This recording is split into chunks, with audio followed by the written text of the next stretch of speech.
నమస్తే అండి, నా పేరు వెంకట్. మాది తెలంగాణ స్టేట్ ఖమ్మం జిల్లా, ఖమ్మం లోకల్ ముస్తాఫానగర్లో ఉంటాను. ఈరోజు డేట్ వచ్చేసి 26వ తారీఖు 3వ నెల 2026 సంవత్సరం అండి. గురువారం రోజు అయితే ఈ వీడియో అయితే చేస్తున్నాను. మధ్యాహ్నం పూట నేను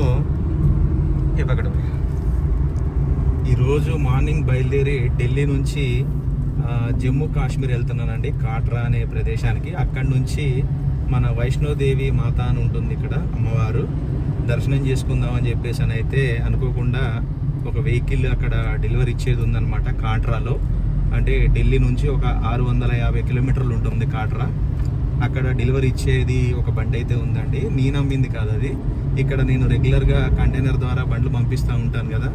సో వాళ్ళు ఒకటి బై రోడ్ వెళ్ళి బండి డెలివరీ ఇచ్చేది ఉంది సార్ అని చెప్పేసి అని అంటే, సరే అని చెప్పేసి వస్తారా అని చెప్పేసి అని అడిగారు. సో నేనైతే అవకాశం వచ్చినప్పుడు వదులుకోకూడదు అనుకొని అమ్మవారిని దర్శించుకుందామని చెప్పేసి అని అయితే బయలుదేరాను ఈరోజు మార్నింగ్ పొద్దున్న నుంచి. అయితే ఒక 2 డేస్ నా సిమ్ అయితే, అంటే నేను యూట్యూబ్లో ఏదైతే నెంబర్ పెడతానో ఆ నెంబర్ కానీ నా పర్సనల్ నెంబర్ వేరే ఉంది ఇప్పుడు మొబైల్ షూట్ చేసేది. సో ఇది వచ్చేసి ఈ మొబైల్లో యూట్యూబ్ నెంబర్ అయితే ఉంటుంది. సో ఈ 2 నెంబర్లు కూడా జమ్మూలో వర్క్ చేయవట.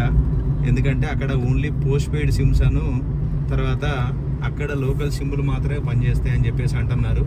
సో అందుకోసం ఈ వీడియో షూట్ చేసి అయితే నేనైతే ఈ వీడియో నేను అప్లోడ్ చేస్తున్నాను. ఎందుకంటే చాలామంది నాకు కాల్ చేస్తారు, ఏమైంది కాల్ స్విచ్ ఆఫ్ వస్తుందని చెప్పేసి అని, ఫోన్ స్విచ్ ఆఫ్ వస్తుందని చెప్పేసి అని అందరూ అనుకుంటారని చెప్పేసి అని వీడియో అయితే చేస్తున్నాను. ఒక 2 డేస్, ఈరోజు వచ్చేసి గురువారం మధ్యాహ్నం వీడియో చేస్తున్నాను.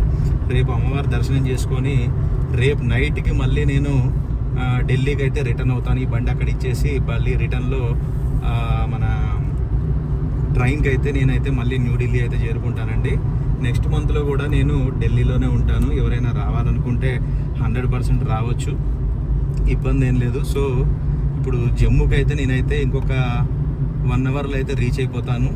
ఈరోజు సాయంత్రం వరకు నేను కాట్రా వరకు వెళ్ళి అక్కడ స్టే చేసి రేపు అంటే శుక్రవారం రోజు రేపు ఉదయం ట్రెక్కింగ్ అయితే ఉంటుందన్నమాట. ఎలాగో మన తిరుపతి నుంచి తిరుమలకి ఎలాగ 24 కిలోమీటర్లు ఉంటుందో అలాగే కాట్రా నుంచి పైకి అంటే అమ్మవారి టెంపుల్ దగ్గరికి ఒక 14 కిలోమీటర్లు అయితే ఉంటుంది. మనం ట్రెక్కింగ్ ద్వారా వెళ్ళాలన్నమాట.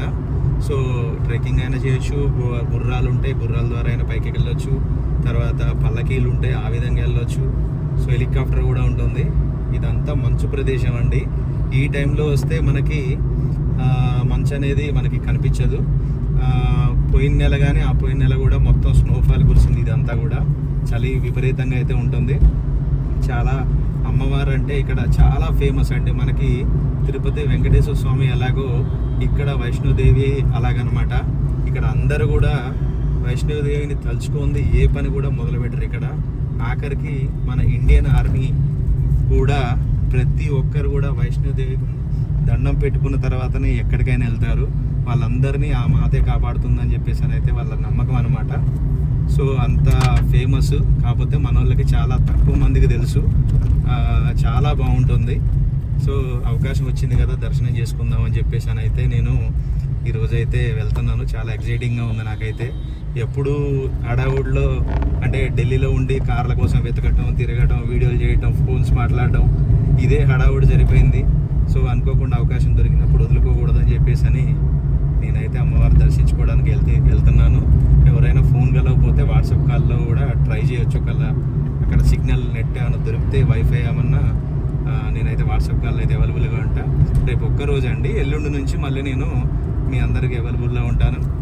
ఏదైనా వెహికల్స్ గురించి కావాలంటే నాకైతే చేయొచ్చు. ఇక్కడ నేను డ్రైవ్ చేస్తుంటే ఆర్మీ వాళ్ళ బండ్లు కానీ, పోలీస్ ఆఫీసర్లు కానీ, చాలామంది వెహికల్స్ అవన్నీ చూస్తూ ఉంటుంటే నాకు ఎంతో ఎగ్జైటింగ్గా ఉంది. అసలు అయితే చాలా అంటే చాలా బాగుంది ఈ ప్రదేశం. ఎవరైనా చూడని వాళ్ళు ఉంటే ఒక్కసారి అయినా సరే ఎప్పుడైనా వీలు చూసుకొని తప్పకుండా ఇక్కడికైతే వచ్చి విజిట్ చేయండి. Okay sir, thanks.